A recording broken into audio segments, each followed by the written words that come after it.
ప్రజానాయకుడు ఆంధ్రప్రదేశ్ రాష్ట్ర deputy CM మన పవన్ కళ్యాణ్ గారి గురించి గత వైసీపీ ప్రభుత్వంలో అనేక మంది అనేక రకాల విమర్శలు గుప్పించిన విషయం తెలిసిందే.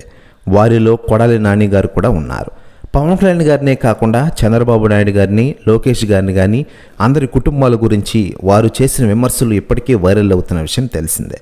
వారిని కొంతమందిని అరెస్ట్ చేశారు. వారిలో వల్లభనేని వంశీ, పోసాని కృష్ణమురళి గారు కూడా ఉన్నారు. అయితే తాజాగా కొడాలి నాని గారు కూడా అరెస్ట్ చేశారని వార్తలు వైరల్ అవుతున్నాయి. కొడాలి నాని ఇప్పటికే ఎన్నో రకాల విమర్శలు చేసిన విషయం తెలిసిందే. దీంతో కొడాలి నాని అరెస్టుపై, ఆ వ్యవహారంపై ఇప్పటికే రాజకీయ నాయకులు, సెలబ్రిటీలు స్పందిస్తుండగా తాజాగా తెలంగాణ ముఖ్యమంత్రి రేవంత్ రెడ్డి గారు కొన్ని కీలక వ్యాఖ్యలు చేశారట. ఆయన మాట్లాడుతూ పవన్ కళ్యాణ్ గారు లాంటి గ్రేట్ లీడర్ని గత వైసీపీ ప్రభుత్వ పెద్దలు చాలామంది చాలా రకాలుగా విమర్శలు చేశారు. చంద్రబాబు నాయుడు గారి ఫ్యామిలీ గురించి కూడా విమర్శలు చేశారు.